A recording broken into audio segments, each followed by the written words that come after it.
तो बिहार में ऐसा देखा जाता है साइंस को ज़्यादा सुपीरियर माना जाता है और साइंस वाले स्टूडेंट की भी ज़्यादा इज्जत होती है एज अ कॉमर्स। तो इन ख्यालात पे आपका क्या सोचना है? इसमें सोसाइटी का रोल है और स्टूडेंट्स का भी। जी। क्योंकि आप सब जानते हैं कि जो चीज़ों को ज़्यादा सामने दिखाया जाता है हमारे लिए वही मेन लगता है। बजट की भी आलोचना होती है, अभी एक आलोचना हो रही है टैक्स को लेकर। इससे ओल्ड कार बेचने पर भी आप जितनी मार्जिन पे बेचेंगे कम पे, उस पर भी टैक्स आपको पे करना होगा।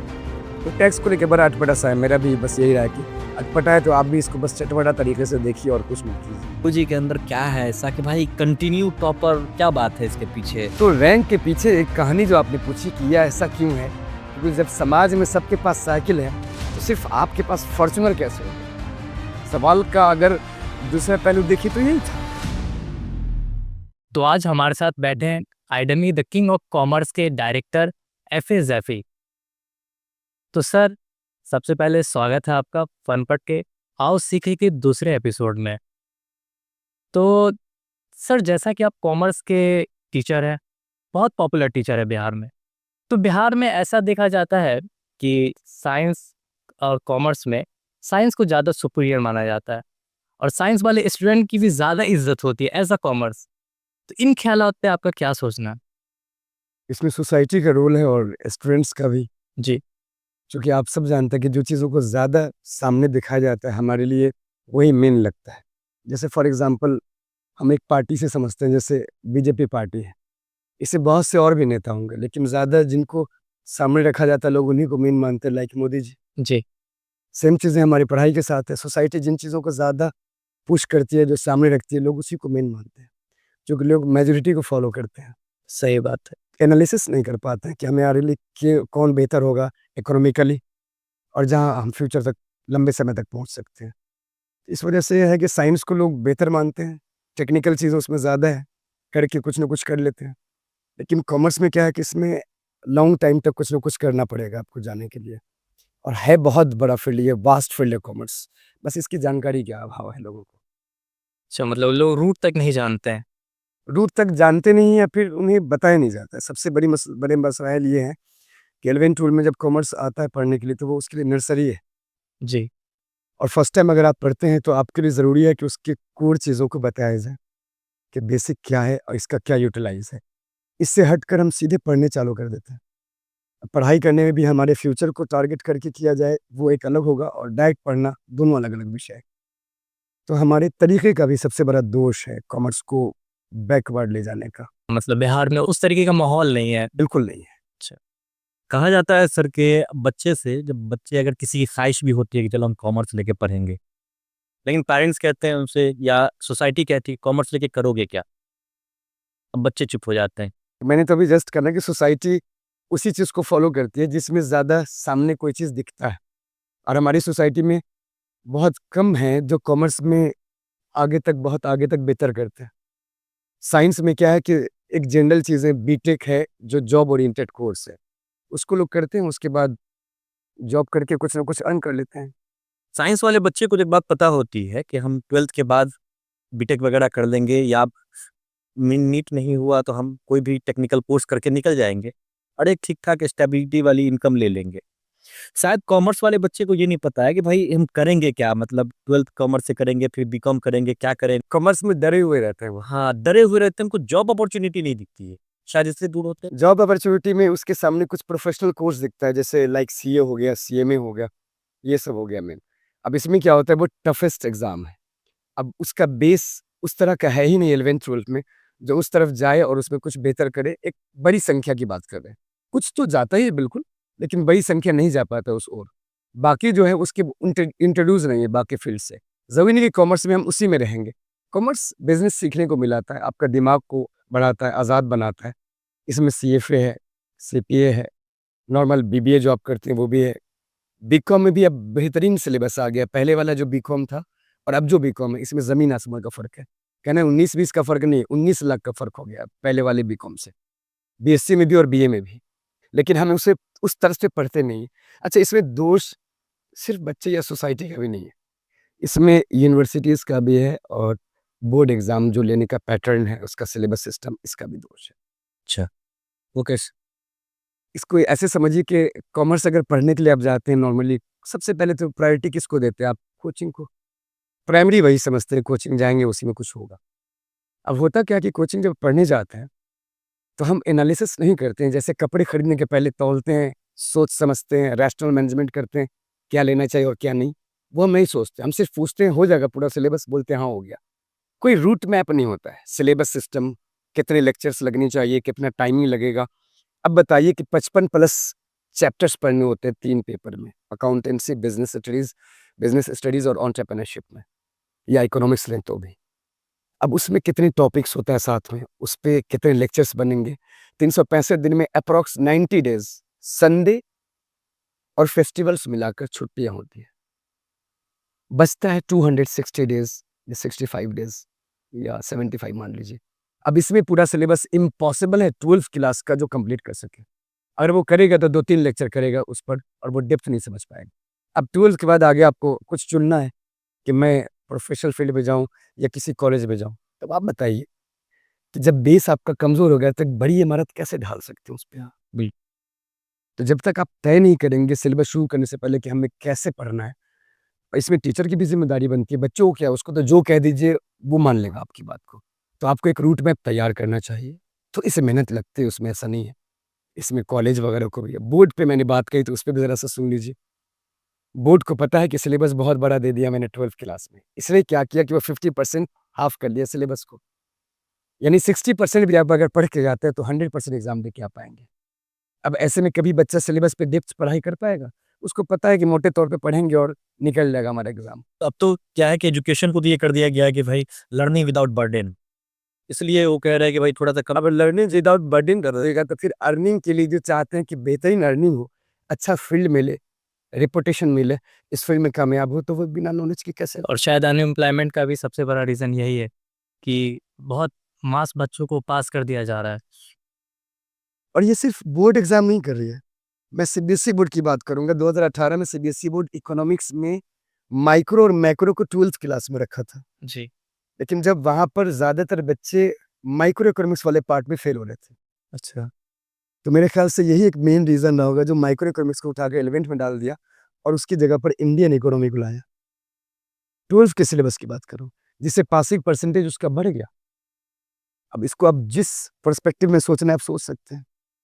कॉमर्स के गुरुजी से ये भी जानना ज़रूरी हो जाता है कि जब हम यूनाइटेड स्टेट्स ऑफ अमेरिका की बात करते हैं, यूनाइटेड किंगडम की बात करते हैं, वहाँ साइंस के साथ-साथ कॉमर्स भी बहुत ज़्यादा डेवलप है। कॉमर्स के फील्ड में बच्चे बहुत ग्रोथ कर रहे हैं।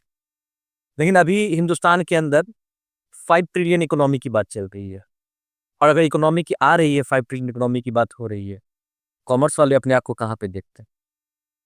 ये 5 ट्रिलियन इकोनॉमी आ रही है तो डेवलप का तो मामला है, मैनेजमेंट का तो मामला है। कॉमर्स वाले के लिए क्या नया स्कोप है इसमें? बात अगर आप इकोनॉमी की कर रहे हैं, तो इकोनॉमी में होता क्या है?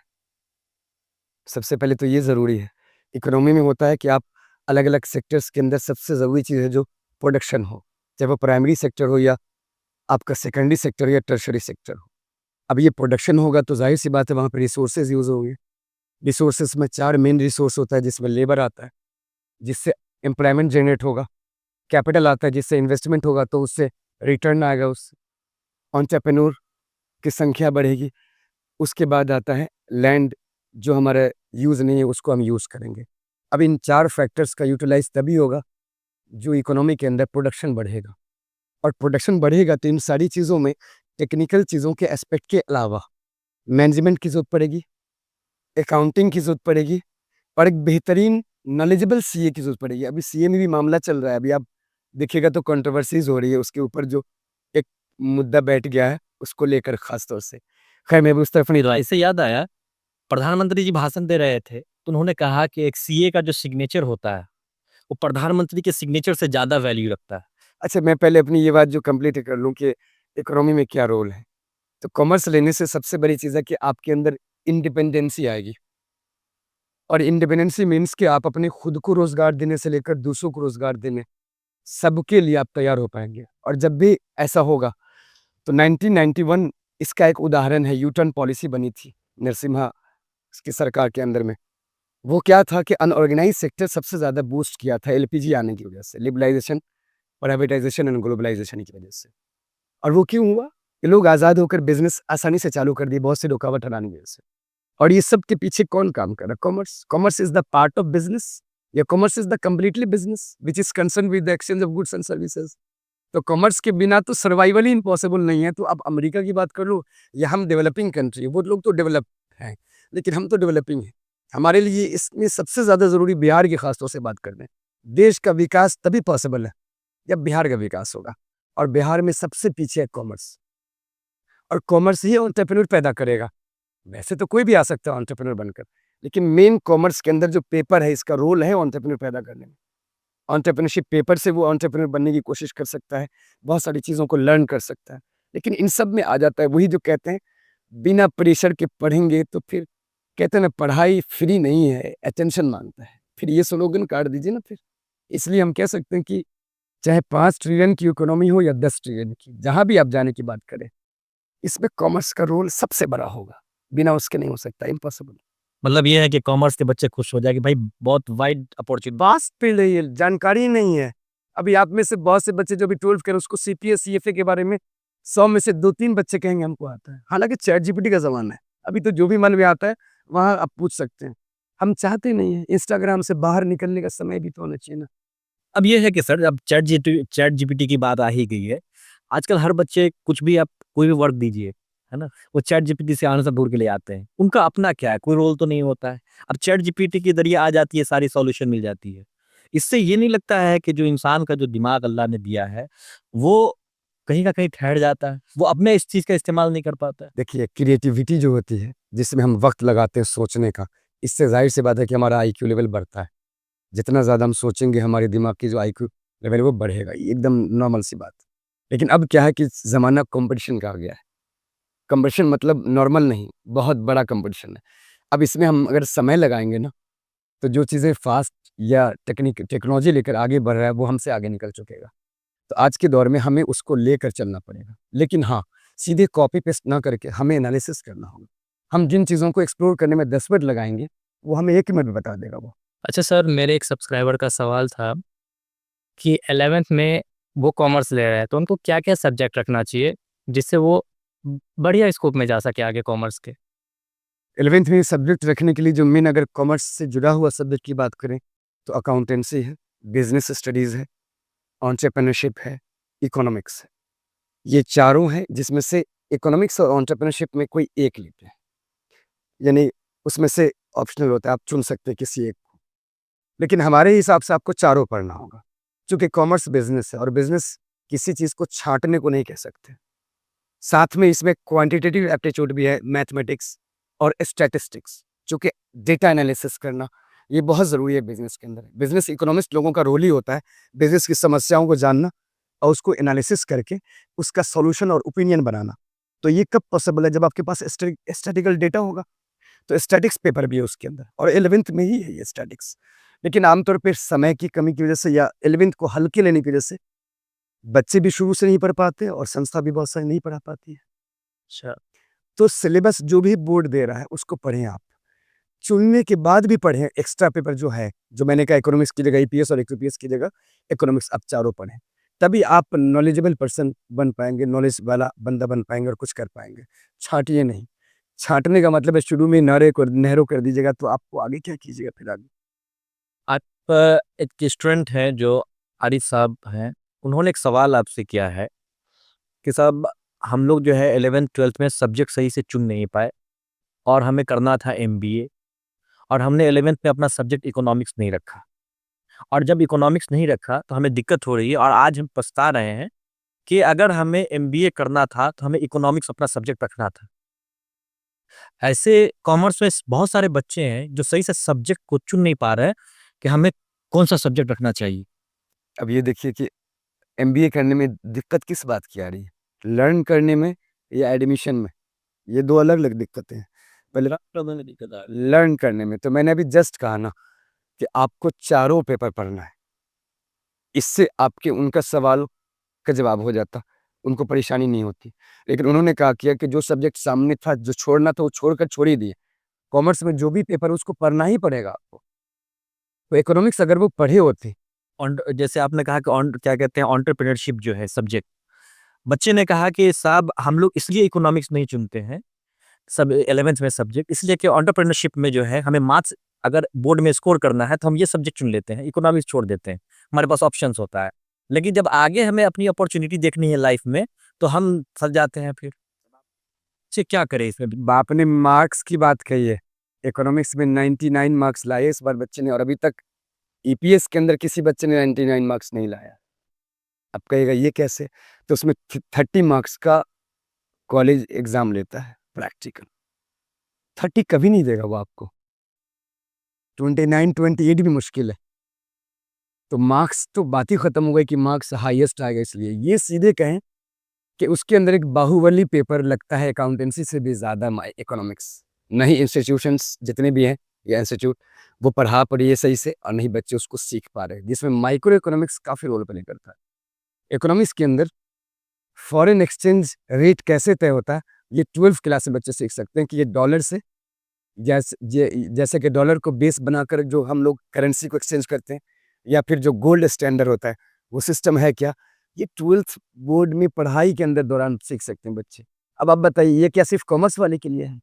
लेकिन सर यही दिक्कत है ना कि करंट सिनेरियो में जो बच्चे हैं अभी, अब उन्हें एक बात तो पता है, साइंस जो बच्चे ले रहे हैं वो तो समझ रहे हैं कि भाई या तो मेरी मैथमेटिक्स अच्छी होगी, और अक्सर ये देखा जाता है कि जिनकी मैथमेटिक्स ठीक-ठाक होती है और सबका सपना होता है साइंस लेने का। पूछो बच्चे से कि आपने आर्ट्स क्यों चुना, कॉमर्स क्यों चुना, तो वो सिर्फ एक ही जवाब देते हैं, मेरी मैथमेटिक्स अच्छी नहीं थी। अब वो कॉमर्स की तरफ ज़्यादातर बच्चे, मोस्टली बच्चे मूव इसलिए कर जाते हैं कि हमें मैथ ना पढ़ना पड़े, और शायद इकोनॉमिक्स में इसलिए वो डर जाते हो कि यार इसमें मैथ आता होगा। बिल्कुल। अब आपको क्या लगता है अकाउंटेंसी मैथ नहीं है? अकाउंटेंसी तो हालत ख़राब कर देगा आपको। बात अगर इकोनॉमिक्स की करें तो उसमें इकोनॉमिक्स में पूरा ग्राफ है। कहा ना मैंने कि इसमें इंस्टीट्यूट का रोल है। वो जब बच्चों को ले पढ़ाने के लिए या कॉलेज में ही बच्चों को पढ़ा रहे हैं, तो उसे सबसे पहले ये समझाना ज़रूरी है कि हमें फ्यूचर के लिए क्यों सारा पढ़ना ज़रूरी है।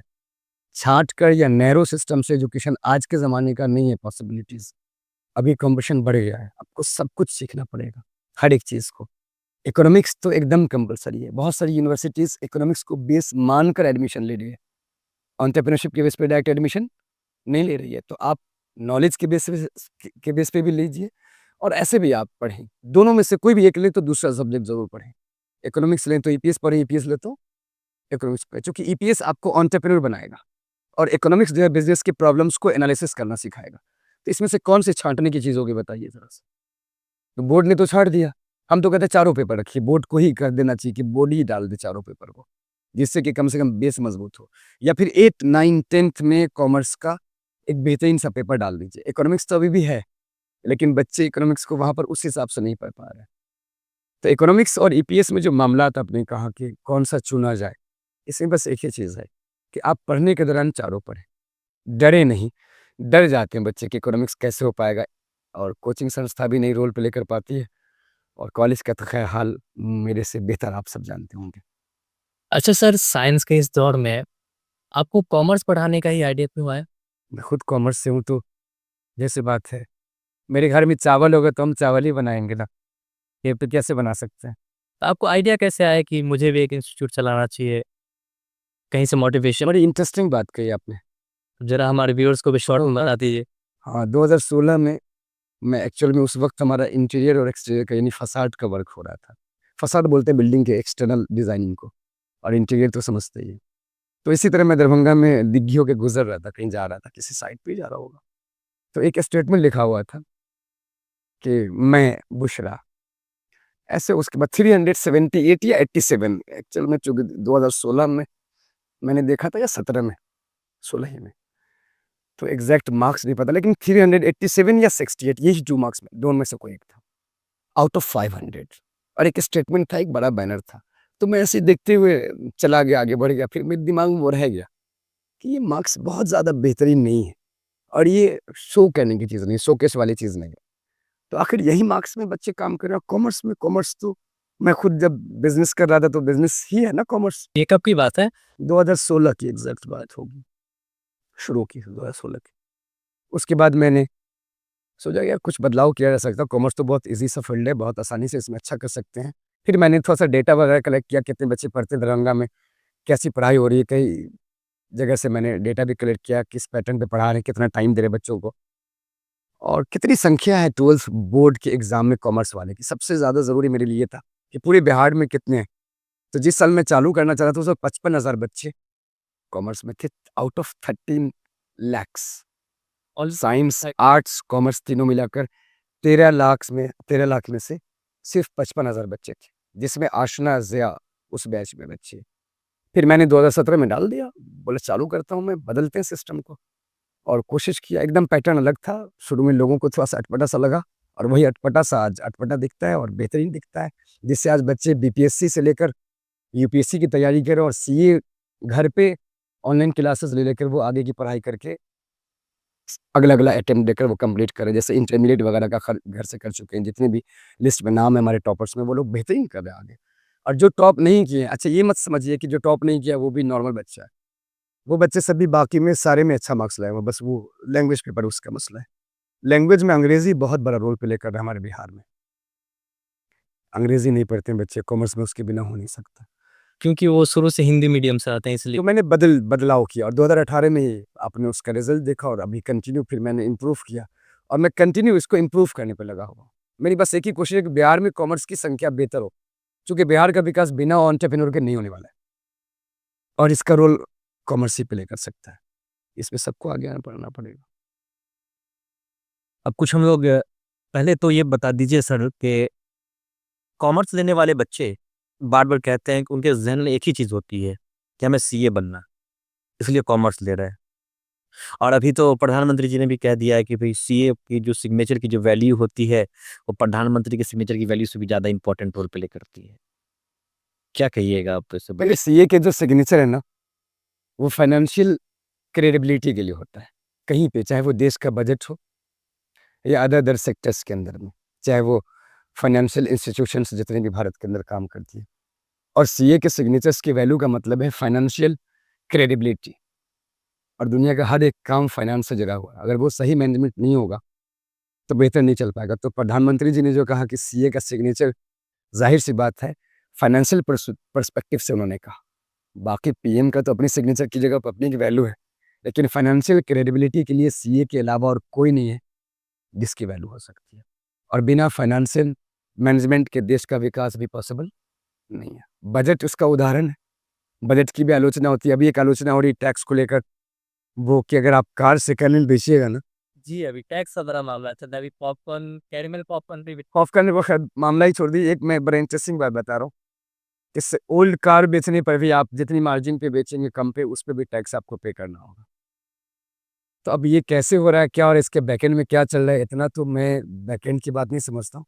लेकिन कुछ चीज़ें हैं जो बड़ी अटपटी सी चल रही देश के अंदर, और इसका दोष या इसका क्रेडिट कह लीजिए गवर्नमेंट को जाएगा। चाहे हमारे जो फाइनेंस मिनिस्टर हैं निर्मला सीतारमण जी, जिम्मेदारी तो फाइनेंशियल मैनेजमेंट की उन्हीं पर जाती है। और जितने भी सीए आसपास में काम कर रहे हैं सिस्टम पे, इन सबको, चूँकि वो इकोनॉमी को सुधारने में या उसको रिफॉर्म करने में यही लोग रोल प्ले कर सकते हैं। तो टैक्स को लेके बड़ा अटपटा-सा है। मेरा भी बस यही रहा है कि अटपटा है तो आप भी इसको बस चटपटा तरीके से देखिए, और कुछ मत कीजिए, और कुछ कर भी नहीं सकते आप। क्या ही है आपके बस में। अच्छा, अब आ जाते हैं बच्चों के सवाल पे। जब हम लोग आ रहे थे तो कुछ बच्चों ने आपके लिए सवाल भेजा है। पहला तो यही सवाल था आशीष जी का कि सर 11th में कॉमर्स सब्जेक्ट में क्या-क्या चुने हम?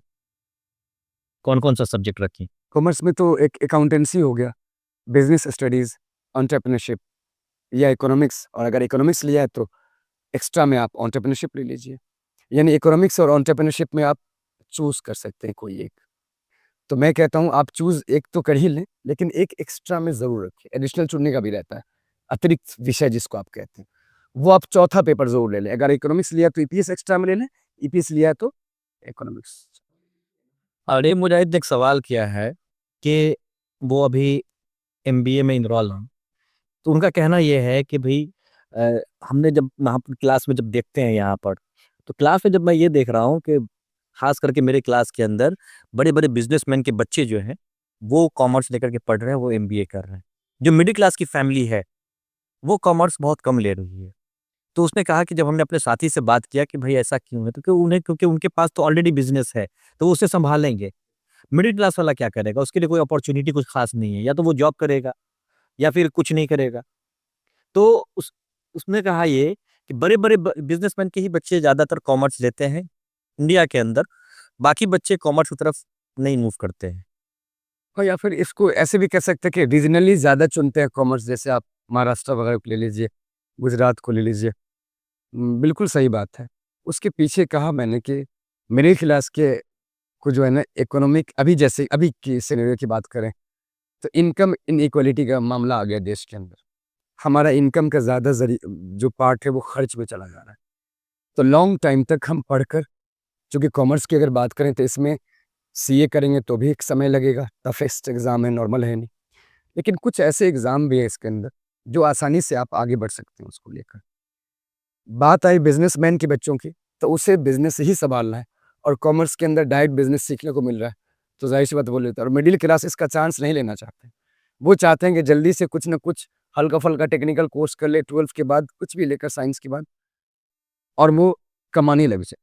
चूँकि ज़रिया माश चाहिए घर के अंदर, सामने हमारे पास पैसा होता है घर के अंदर ज़रूरत, इस वजह से सब्जेक्ट को चुनने में वो पैसे को ध्यान में रखकर चुनते हैं और पढ़ाई का मकसद भी हमारा वही हो जाता है। इसका नुकसान, मगर बस समझिएगा बात को, इसका नुकसान कई जगह हो रहा होता है। लोग आँख बंद करके किसी भी जगह जाकर एडमिशन कराकर, चाहे वो पैरामेडिकल हो या आपका बीटेक वगैरह वो करा लेते हैं। लेकिन जैसा होना चाहिए उस तरह से, अब आईआईटी करना चाहेंगे साइंस में तो क्या उसमें मेहनत नहीं लगेगा? उसमें भी समय लगेगा। लेकिन उस लेवल पे क्या लगता है, साइंस के बहुत से बच्चे जाते हैं कि छँटते भी हैं वहाँ से। बड़ी संख्या छँटती है, फिर बाकी जो प्राइवेट संस्थाएँ हैं वो चलाती है। तो कॉमर्स में जो लेने का रीज़न है इस तरफ, वो हमारे पास नॉलेज का अभाव है कि हम अगर इसको लेंगे तो जल्दी कामयाब कैसे हो सकते हैं। इसके बहुत से कोर्सेज़ हैं, जैसे यूएसए सीएमए भी है, यूनाइटेड स्टेट ऑफ अमेरिका का। यूएसए का वो हर 2 मंथ पे 2-2 एग्ज़ाम लेती है और उसका पासिंग परसेंटेज हमारे यहाँ के सीएमए से ज़्यादा है। तो हमें बस एक ही चीज़ दिखाया गया, सीए और उस तरफ भागते हैं और फिर वहाँ सब चले आते हैं वापस। हम दूसरी तरफ ऑप्शन भी नहीं रखते हैं कि हमारे पास और क्या है, चूँकि जानना नहीं चाहते ना, या फिर हमें जानकारी दी नहीं जाती उस लेवल पर। तो ये मसला है, इसलिए मिडिल क्लास वाले थोड़ा-सा बिगड़ते हैं इससे। अच्छा सर, एक बच्चे का बहुत मज़ेदार सवाल है। वो तो लेना चाहता है कॉमर्स, लेकिन उसके प्रिंसिपल बोल रहे हैं कि तुम साइंस लो। तो ऐसी मानसिकता पे आपका क्या ख़्याल है? अब उन्होंने जो कहा था तो एक बात साफ़ है कि अगर आपके घर में कोई डॉक्टर है, तो वो उस फ़ील्ड में ज़्यादा एक्सपर्ट है, तो वो अपने नीचे वाले को उसी में ज़्यादा बेहतर गाइड कर सकते हैं। हालाँकि आज के डेट में सीधी बात है कि जो बच्चे को पसंद हो वही लेने दिया जाए। बच्चे अगर कॉमर्स चाह रहे हैं, तो फिर उनसे कुछ सवालात भी कर सकते हैं आप कि इसमें क्यों इंटरेस्टेड हो तुम? क्या है इसमें? आगे कोई है चीज़ के लिए? लेकिन वो जो प्रिंसिपल अगर प्रेशर डाल रहे हैं, तो उनसे भी सवाल कर सकते हैं। चूँकि डरेंगे, प्रिंसिपल सर बोल रहे हैं तो थोड़ा-सा तो सवाल ही नहीं कर सकता वो, पहली बात। आप पूछिए कि सर इसमें और इसमें फ़र्क क्या है? हमें पहले तो फ़र्क बता दें, फिर ज़ाहिर-सी बात आप बड़े हैं जो बेहतर समझेंगे, हमारे लिए अच्छा ही कह रहे होंगे। तो हम दोनों जगह पे कमी है, प्रिंसिपल सर को भी पूछना चाहिए उस बच्चों से और बच्चे को भी पूछना चाहिए उनसे। उसके बाद एनालिसिस करना चाहिए, इवैल्यूएशन तो करते नहीं ना हम लोग, हम कॉपी पेस्ट ज़्यादा करते हैं। हमें जो कह दिया, हम फ़ॉलो कर लेंगे। फिर बाद में कहेंगे अरे वो तो वो कह दिया था इस वज़ह से हमने चुन लिया। हमें इवैल्यूएशन करने आना चाहिए, रैशनल डिसीज़न लेने आना चाहिए। रैशनल डिसीज़न समझते हैं ना कि कई अल्टरनेट ऑप्शन में से एनालिसिस करके बेस्ट को चुनना, और ये तभी पॉसिबल है जब हम सभी चीज़ों को ज़्यादा बेहतर से समझेंगे। लेकिन मैं खुद भी नहीं किया था ना, मैं खुद कॉमर्स ऐसे नहीं आया था जानबूझकर आ गया कॉमर्स लेकर, नहीं। मैं भी रैंडम ही आया था, नॉलेज के अभाव में। मुझे कह दिया गया और मैं कॉमर्स लिया। लेकिन आए थे मजबूरी में, लेकिन ज़ाहिर-सी बात है मुझे लगता है सही आया, मज़ा आ रहा है। मैं साइंस का फॉर्म भरा था, ठीक है? केस कॉलेज में। बाद उसके जब निकला कि एडमिशन में टाइम है, 1 हफ्ते के बाद बुलाया, तो फिर मेरा भाई है, फुफेरा फूफी का लड़का है, उसने कहा कि तुम कॉमर्स ले लो, इकोनॉमिकल भी मसला होगा घर में, ट्यूशन वगैरह का। बोले ले लो, क्या है तुम बोल रहे हो तो ले लेते हैं, इंटरव्यू तो पढ़ना ही है बस, यही मसला है। मतलब उस वक़्त की फाइनेंशियल कंडीशन को देखकर आप अपना स्ट्रीम चुने। बिल्कुल, उसने कहा तो मैंने कहा ये बस सही है, चूँकि साइंस में कई ट्यूशन पढ़ने होंगे, पैसे का मसला है, इकोनॉमिकली वीक है। तो मैंने कहा ठीक है, चलो ठीक है। क्यों कॉमर्स ले रहे हैं? क्यों साइंस ले रहे हैं? कोई मतलब नहीं है मुझे। और ऐसा आज भी अगर हो रहा है, तो ये मसला है, चूँकि पहले उस ज़माने में नहीं था उतना, ना हम पूछते थे, बड़ा खींची-खींची सी ज़िंदगी चल रही थी। अभी तो बहुत फ्रैंक लाइफ़ हो गया। ऑनलाइन का ज़माना है, इंटरनेट का ज़माना, हर एक चीज़ मौजूद है। लेकिन उसके लिए हमें सवाल करने आना चाहिए, बस ये कमी है। आजकल एक बात हो रही है कि चाय पे एक चर्चा भी हो रही है गुरुजी के बारे में। भाई गुरुजी के अंदर क्या है ऐसा कि लगातार जो है बिहार में टॉपर यहीं से निकल रहा है। और ये सिर्फ़ स्टूडेंट के अंदर ही चर्चा नहीं है, गुरुजी की महफ़िलों में भी चर्चा हो रही है कि भाई कंटिन्यू टॉपर क्या बात है इसके पीछे? और जब ये बात सुना तो मैं भी देखा आपके वेबसाइट पे जब गया, तो पता चला कि 2024 में प्रियंका कुमारी हैं, जो ऑनलाइन आपसे पढ़ी और बिहार की first ranker topper Priya Kumari sorry. उसके बाद कौसर फातिमा है जो 2020 में है, वो ऑफलाइन आपसे पढ़ी हैं, उनका फर्स्ट रैंक है। आयशा शाहनवाज 2020 में ही है, 8 रैंक है सेम टाइम में। अंडर 10 तो आकी के 2 हो गए। आकिब हैं 2022 में टॉपर हैं। आयशा ज़िया है 2018 में 10th रैंक है उनकी। आसना ज़िया। ये कंटिन्यू क्या हो रहा है ये बिहार टॉपर्स है। जी। आपने और कई सारे डिस्ट्रिक्ट टॉपर आपके लिए तो अगला देखा ही डिस्ट्रिक्ट टॉपर दी पिछले 6 साल में, अभी तक मेरी 6 साल की जर्नी हो गई। तो मैंने क्या बोला कि मैं स्टार्ट ही किया था एक मार्क्स को देखकर 368 या 78 दोनों में से कोई एक था या 87 था। तो मेरा मकसद ही था कि ये जो सिलेबस है बहुत टफ नहीं है, बहुत मज़ेदार पेपर है। इसमें जो चाहें आप कर सकते हैं, सिर्फ मार्क्स और रैंक ही नहीं, आप इस फील्ड में बेहतरीन जहाँ तक चाहे जा सकते हैं। तो रैंक के पीछे एक कहानी जो आपने पूछी कि यह ऐसा क्यों है? क्योंकि जब समाज में सबके पास साइकिल है, तो सिर्फ आपके पास फॉर्च्यूनर कैसे हो गया? सवाल का अगर दूसरा पहलू देखिए तो यही था कि सबके पास साइकिल ही तो आपके पास फॉर्च्यूनर कैसे? फॉर्च्यूनर कैसे हो गया? सबकी औकात तो वही है। तो इसमें मेरा कोई दोष नहीं है। इस सवाल को करने वाले लोग ये समझ रहे हैं कि हम जिस लेवल के हैं, सामने वाले भी वही लेवल के होंगे। समझ रहे हैं हम क्या बोलना चाह रहे हैं? हम नहीं समझ पा रहे हैं कि हमें क्या करना चाहिए बच्चों के ऊपर। मैं इतना समय देता हूँ कि अभी नए सेशन के लिए अभी मैं 1 हफ्ते से सिर्फ इस प्लानिंग पे बैठा हुआ हूँ कि हमें पूरे 1 साल तक सिलेबस को किस तरह से पिछले 5-6 साल जो बीता है उससे बेहतर कर सकते हैं। उसकी प्लानिंग चल रही है जो कि 5 लेवल में हम उसकी एजुकेशन सिस्टम को बनाते हैं। पहले लेवल में क्या पढ़ेगा, सेकंड लेवल में क्या सीखना है। क्या लगता है जो गुरुजी चर्चा में लिए हुए या कोई भी क्या किया है? कहीं पे आपको सिलेबस मिल सकता है? पॉसिबल नहीं है। एक कोचिंग संस्था में सिर्फ आइए पढ़ लीजिए, सिलेबस पढ़ा दिए, इतने को समझते हैं। कितने लेक्चर्स होने चाहिए, सिलेबस कितने दिन में पढ़ना है, एग्ज़ाम की तैयारी कितने दिन में होगी, किस पॉइंट पे कैसे ध्यान देना है, सीखना है या फिर हमें पढ़ना है। इसके पीछे मेरी बैकएंड में बहुत बड़ी मेहनत है, वो आप नहीं देख सकते, ना मैं बता पाऊँगा, क्योंकि उतनी लंबी जर्नी को हम कैसे बता सकते हैं। तो बिल्कुल मैं जो मेहनत किया हूँ, उस पे खरा उतरा है जो बच्चा और वो खरा उतरा है तो ज़ाहिर-सी बात है उसने भी बेहतरीन अचीव किया है और मुझे भी आप चर्चा में रखे हुए हैं। अच्छा सर, जैसे अभी साल का एंड चल रहा है, एग्ज़ाम नज़दीक है, बहुत सारे टीचिंग इंस्टीट्यूट जो है वो क्रैश कोर्स करवा रहे हैं और हमने आपका सुना है कि आप अभी क्रैश कोर्स नहीं करवाते। ऐसा क्या रीज़न? देखिए, मैं बिलीव करता हूँ कि मेहनत ज़्यादा करनी होगी। शॉर्टकट यानी नैरो सिस्टम पे हम ट्रस्ट नहीं करते।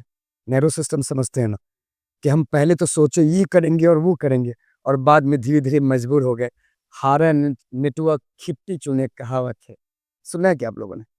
बड़ा देहाती कहावत है कि जब कुछ न मिला तो खिपटा ही उठा लिए। पहले तो ख्वाब थे सोना उठाने का। तो शुरू शुरू में तो बहुत सोचते हैं ये करेंगे, वो करेंगे, लास्ट में जब नहीं होता है, क्रैश कोर्स किसके लिए है? जो पूरे साल पढ़ा है, उसको फास्ट में पूरा रिवाइज़ कराने के लिए। वो भी अगर डेप्थ में नहीं पढ़ा तो उसके लिए भी वो कारगर नहीं है। तो मैं क्रैश कोर्स अब उसको इकोनॉमी पैसे पॉइंट से हम थोड़ी सोच कर चलाते हैं। मेरे यहाँ चलता है एक एग्ज़ाम स्पेशल कोर्स चलता है, जिसमें पूरे सिलेबस पे हर एक चैप्टर पे 4-4 लेक्चर्स होते हैं। यानी अगर मान लीजिए कि 50 चैप्टर है पूरी बुक में, सारे सिलेबस को मिलाकर, तो 200 लेक्चर सिर्फ़ हम लेते हैं। क्या लगता है 1 महीने का क्रैश कोर्स है वो पॉसिबल है? नहीं है। तो मैं क्रैश कोर्स नहीं कराता चूँकि मेरा वो नैरो सिस्टम नहीं, मैं चाहता हूँ पूरा पढ़ें एकदम। लास्ट एग्ज़ाम तक आप उतना पढ़ें जितना वो पूरा सिलेबस है आपका, नैरो ना करें अपने आप को, इसलिए मैं क्रैश कोर्स कभी नहीं कराता। स्टूडेंट्स को आप क्या कहेंगे जो बोलते हैं कि लास्ट में क्रैश कोर्स करके पास हो जाएँगे? उन स्टूडेंट को क्या बोलेंगे जो सिर्फ़ पास होने का सोच रहे हैं, तो मैं आपको कह दूँ, आप बिना क्रैश कोर्स से ही पास हो जाएँगे। आप जितने चिल पहले थे पूरे साल, आप लास्ट में वैसे ही रहें। आप आराम से बिहार बोर्ड है भाई साहब 50% आपको एक्स्ट्रा क्वेश्चन दे रहा है। आप कहीं न कहीं से गेस उससे काम कर लीजिएगा आप। तो ये जो कहते हैं क्रैश कोर्स से ही होगा, वो बिना क्रैश कोर्स के भी हो जाएगा। अब क्रैश कोर्स के चलन आप जो कह रहे हैं ना वो खत्म हो रहा है। ऐसा नहीं है कि आप सब जगह खत्म हो गया धीरे धीरे। अब बच्चे जान रहे बिहार बोर्ड में क्या ही है, 50% एक्स्ट्रा दे रहा है, और ये बड़ी ज्यादती है उन बच्चों पर जो बच्चे बहुत मेहनत कर रहे हैं। मार्क्स के प्रोस्पेक्टिव से चलिए ठीक है, लेकिन नॉलेज के मामले में तो वही जीतेगा जब पूरा साल पढ़ा है। आपको क्या लगता है कि जो शॉर्टकट पढ़ लेगा वो वहां जाएगा? हाँ, अब अगर पैसे के पॉइंट से सोचिएगा तो डॉली चाय वाला भी पैसे के पॉइंट से वो हम सबसे ज्यादा है। सही बात है। तो हम पढ़ाई को पैसे से तौल ही नहीं सकते ना, ये अनमोल चीज है, और अनमोल चीज कभी भी फ्री में या शॉर्टकट और क्रैश कोर्स में नहीं मिल सकता।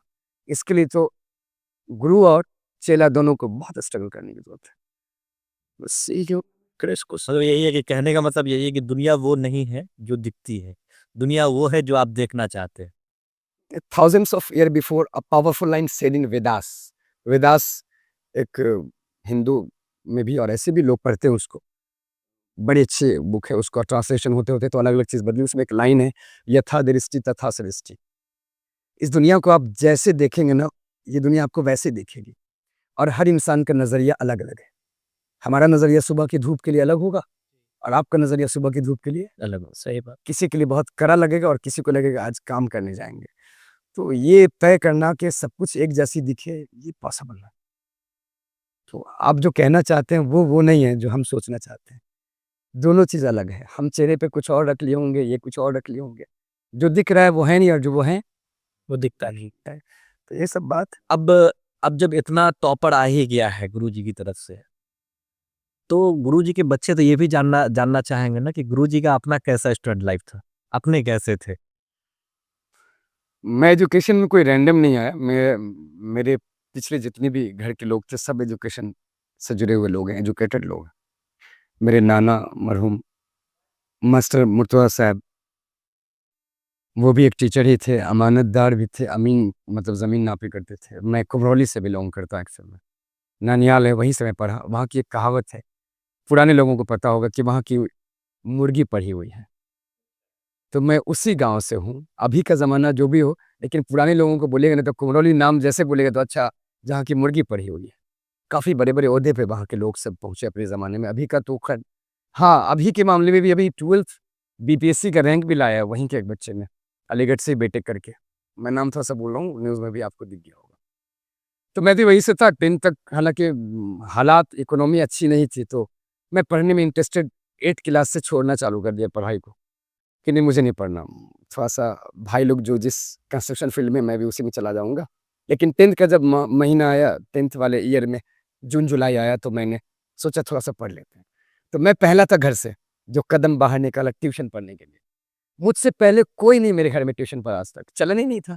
इसलिए मेरे पढ़ाने का पैटर्न वो नहीं, आज जो बच्चे समझते हैं ट्यूशन ऐसे ही होता, मेरा बिल्कुल अलग है। आज भी लोग कहते हैं कि बिल्कुल सर का अलग पैटर्न, चूंकि हम लोगों ने जो सीखा वो चाह रहे हैं जानने का, बताने का आपको।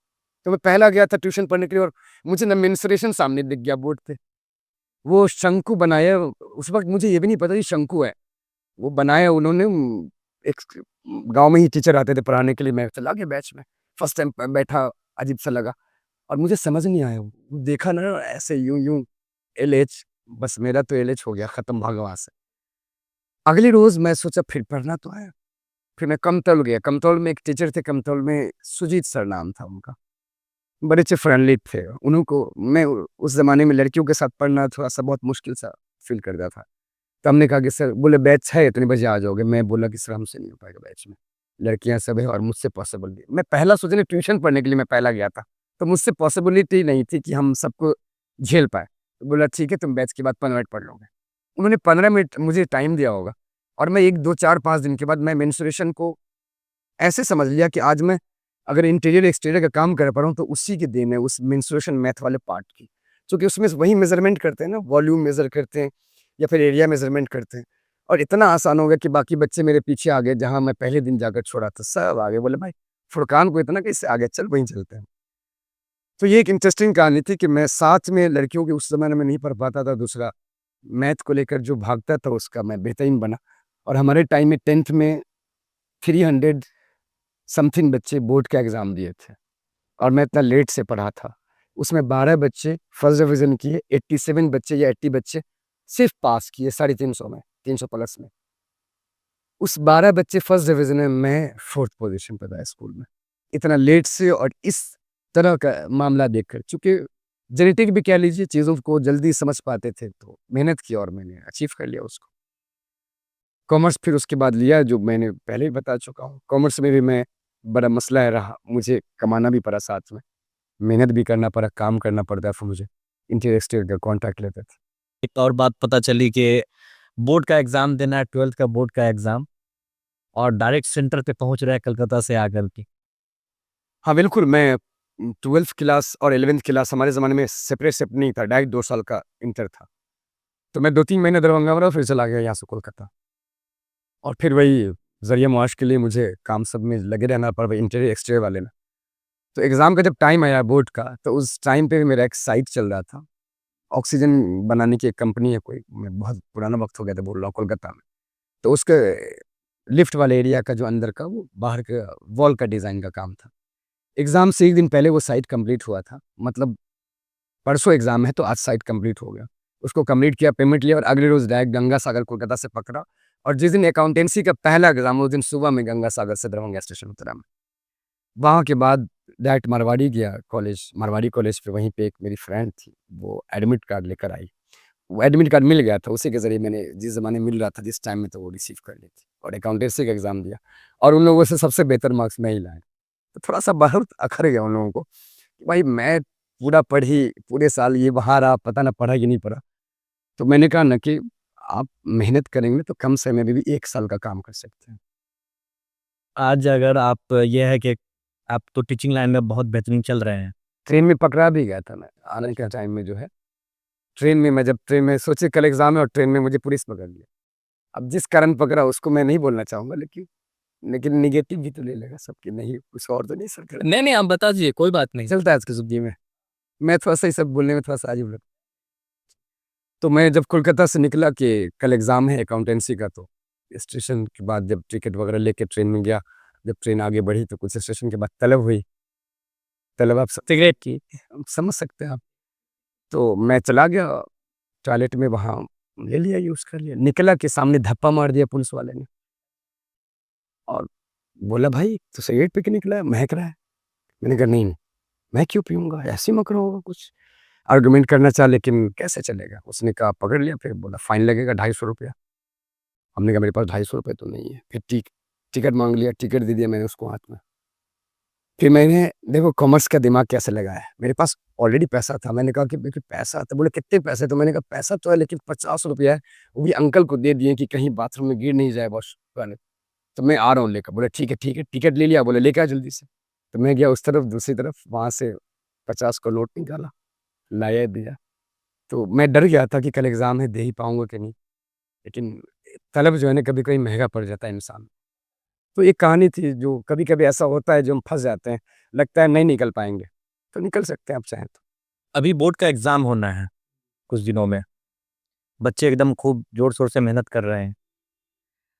गुरुजी क्या गाइड करेंगे बच्चों को अभी? क्या बताएँगे? कुछ सजेशन दे दीजिए। देखिए गुरुजी, अब गाइड, अभी इतने कम समय के लिए हम आपको टिप अलग-अलग स्टूडेंट के कैटेगरी के हिसाब से देंगे। कॉमन गाइडलाइन नहीं करेंगे। पहला, जिन्होंने पूरे साल नहीं पढ़ा, वो बचे हुए समय भी ना पढ़ें। नहीं, आप समझिए ना बात को। जब हम पूरा साल चिल मार लिए, तो 1 महीने में तो नहीं ना समझ सकते हैं। सिलेबस वास्ट है, और साइंस है, कॉमर्स है, आर्ट्स है, इसको नाप नहीं सकते। तो आप बिंदास इतना सा बचा हुआ समय को भी क्यों बर्बाद कीजिएगा? आप इसको बेहतरीन जैसे यूज़ करें वैसे कीजिए। आराम से जाइए, कुछ ना कुछ बेहतर हो ही जाएगा। भरोसा रखिए आपने इस एंटरटेनमेंट पे। अब आते हैं उन बच्चों पर जो पूरे साल मेहनत किया है, बहुत मेहनत किया है। उनसे मैं एक बात कहूँगा कि वो ना अपनी पढ़ाई को शॉर्ट ना करें लास्ट टाइम में। वो बुक को लास्ट टाइम तक हम देखते रहें, पूरा रिवाइज़ करें एक टॉपिक पर, कि हमें 2 मार्क्स, 5 मार्क्स या एमसीक्यूज़ है, उसको समझने आना चाहिए। उसके लिए पूरी बुक को हमेशा रिवाइज़ करते रहें। बीच वाले स्टूडेंट जो हो ना, जो थोड़ा शादी-ब्याह इधर-उधर में भी रहेगा, थोड़ा-सा अधूरा पढ़ा, तो उसके लिए बहुत सिंपल सा है जुगाड़। आप पिछले 15 साल का क्वेश्चन बैंक मिलता है, वो प्रैक्टिस कर लें, चूँकि थोड़ा बहुत उतना तो पढ़े ही होंगे। और बाकी जिन सर से भी आप पढ़ रहे हैं, उनके ज़रिए दिए गए जितने भी सिलेबस पढ़ाए गए, उसको एक दफ़ा रिवाइज़ कर लीजिए। आपका एग्ज़ाम हो जाएगा जो आप सोचे नहीं। और इन सब के बाद में एक कन्क्लूज़न बोलना चाहूँगा एग्ज़ाम को लेकर, कि एग्ज़ाम है, साँस नहीं है। साँस ही ना भाई ज़रूरी है। जी, बिल्कुल। आप उसको एकदम सर पे नहीं सवार कर लीजिए। बहुत इंटरटेनमेंट चीज़ है पढ़ाई, बहुत मज़ेदार चीज़ है, इसको मज़ेदार बनाइए। आपने मज़ेदार ही नहीं बनाते, इसको बहुत एकदम रिजिड बना लेते, एकदम ये पढ़ना है, ये रहना। उससे बाहर निकल कर ना उसको बाहर से सीखिए। किताब पढ़ नहीं रही है, किताब जहाँ से बनी है वहाँ से सीखिए ना। किताब में चीज़ें जहाँ से आई है, वो पढ़ने की कोशिश कीजिए। हम किताबें पढ़ने लग जाते हैं, अब फँस जाते हैं उसमें। अभी मेरी टीम बता रही थी कि 2018 के जो टॉप रैंकर है, 8 रैंकर हैं, आशना ज़िया, वो भी बिहार लोक सेवा आयोग में भी चयनित हुई हैं। देखिए आपकी स्टूडेंट रह चुकी हैं 29th रैंक है उनका। 9th रैंक में। क्या कहिएगा आप? फर्स्ट बैच के स्टूडेंट थे, 12-13 बच्चे रहे होंगे उस साल, मेरा पहला साल था। अच्छी थी पढ़ने, बहुत अच्छी, और वो डिज़र्व भी करती है वो बच्ची। डिसिप्लिन स्टूडेंट भी है बहुत, बोलने का अंदाज़, और जिस पोस्ट पे वो गई है ना, वो वाक़ई वो डिज़र्विंग स्टूडेंट है। अंदाज़ भी है उस तरह का कि जैसे फाइनेंस डिपार्टमेंट में शायद वो एडमिनिस्ट्रेशन में गई है। तो शुरू से पढ़ने में भी वो अच्छे थे, 10th में भी अच्छा ही मार्क्स था, भले रैंक नहीं, लेकिन 12th में तो रैंक आई है, यहाँ से बिहार का 10th रैंक आई। और मुझे लगता है कि वो बेहतरीन कुछ और बेहतर करेंगे मेरे ख़्याल से, और ऐसे बाकी बच्चे भी बहुत बेहतर हैं। बस आप ना कुछ सोच लीजिए अपने दिमाग में कि हम ये कर सकते हैं, और करने की कोशिश में लग जाइए। लेकिन हाँ, प्लान ए के साथ प्लान बी ज़रूर रखिएगा। आप इंस्पायर्ड ज़रूर होइए, लेकिन डायरेक्ट आँख बंद के किसी चीज़ को फ़ॉलो ना करें। ये बहुत इंटरेस्टिंग चीज़ है कि हम किसी को आइडियल मानकर हम वही बनना चाहते हैं। हम वही बनना चाहें भी तो हम प्लान बी रखिए, ये फँसाएगा नहीं आप। नहीं, आपने काफ़ी ये तो आशना ज़िया की बात करेंगे तो ये डिज़र्विंग स्टूडेंट है, और ये पहले से भी शुरू से सिंसियर रही है, वो डेडिकेटेड रही है अपने वर्क को लेकर, बहुत मेहनत भी करती थी पढ़ाई के दौरान भी। क्लास के बाद ना वो यहाँ पर डिस्कशन करती थी, वो अपने बैच के एक स्टूडेंट से, अंजू कुमारी के साथ, वो डिस्ट्रिक्ट में 3rd रैंक आया था उसका। 12 में 2 टॉपर थे एक ही साल में, पहले ही साल था मेरा, और पहले ही साल मैंने बदलाव कर लिया। तो वो लोग बैठ के डिस्कशन करते, फिर डाउट हुआ तो पूछ लेती थी। अब कम समय, उस समय तो ज़्यादा बच्चे नहीं थे, तो मैं फ्री रहा करता था, तो एक्स्ट्रा भी हेल्प कर देता था। और आज वो बहुत अच्छा करेगी, मेरी पूरी दुआएँ हैं उसके साथ कि लाइफ में और बेहतर करे वो। चलिए, फिर समय का अभाव है और 6 वर्षों में 6 बिहार टॉपर देने वाले गुरुजी से हमारी शुभकामनाएँ हैं, और उम्मीदें हैं कि इसी तरीके से और हर साल टॉपर मिलते रहेंगे बिहार को यहाँ से। धन्यवाद सर आपका, हमारे लिए वक़्त निकाला। आप सबका भी शुक्रिया कि फन पर जैसे बेहतरीन प्लेटफ़ॉर्म के ज़रिए मैं अपनी बात ज़्यादा से ज़्यादा ऑडियंस तक पहुँचा पा रहा हूँ।